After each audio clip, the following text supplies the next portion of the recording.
Merve, biz 3. sınıfa gidiyorduk. Bizim sınıfa nakil olarak geldi.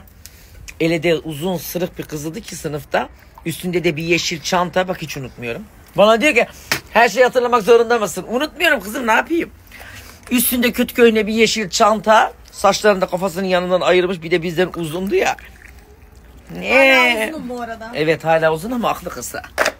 Ya. Ah.